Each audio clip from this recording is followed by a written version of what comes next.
بسم الله الرحمن الرحيم. عن أبي أمامة رضي الله تعالى عنه عن النبي صلى الله عليه وسلم قال: والبذاء والبيان شعبتان من النفاق.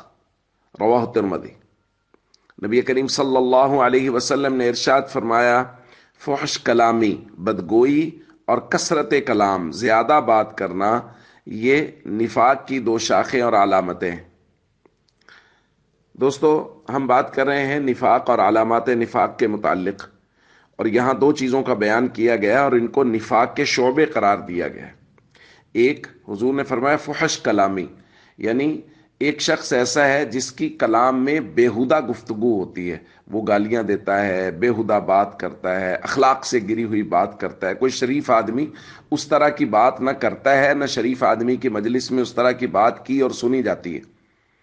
تو حضور نے فرمایا ایک تو یہ نفاق کا شعبہ ہے، اور دوسرا حضور نے فرمایا والبیان، بیان کا مطلب کثرت کلام، ہر وقت بولتا رہتا ہے، بہت بولتا ہے، بلا ضرورت بولتا رہتا ہے۔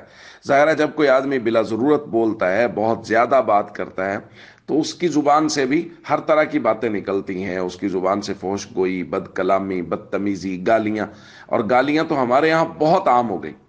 تو نبی کریم صلی اللہ علیہ وسلم نے ان چیزوں کو نفاق کے شعبے قرار دیا ہے، گویا کہ یہ بھی نفاق کی علامات میں سے ہیں۔ اس لیے ہم سب کو چاہیے ہم اپنی زبان پہ قابو کریں، بہت احتیاط سے استعمال کریں، بوقت ضرورت بولیں۔ دیکھیں کہ یہاں میرے بولنے کی ضرورت ہے، وہاں بولیں، وگرنہ کلام نہ کریں۔ کثرت کلام نہیں ہوگی تو پھر کلام میں بدگوئی بھی نہیں ہوگی۔ اس لیے زبان کا استعمال بہت احتیاط سے کریں، اور ہمیشہ ضرورت کی، کام کی بات کریں، اچھی بات کریں، وگرنہ خاموش رہیں۔ والسلام علیکم ورحمۃ اللہ وبرکاتہ۔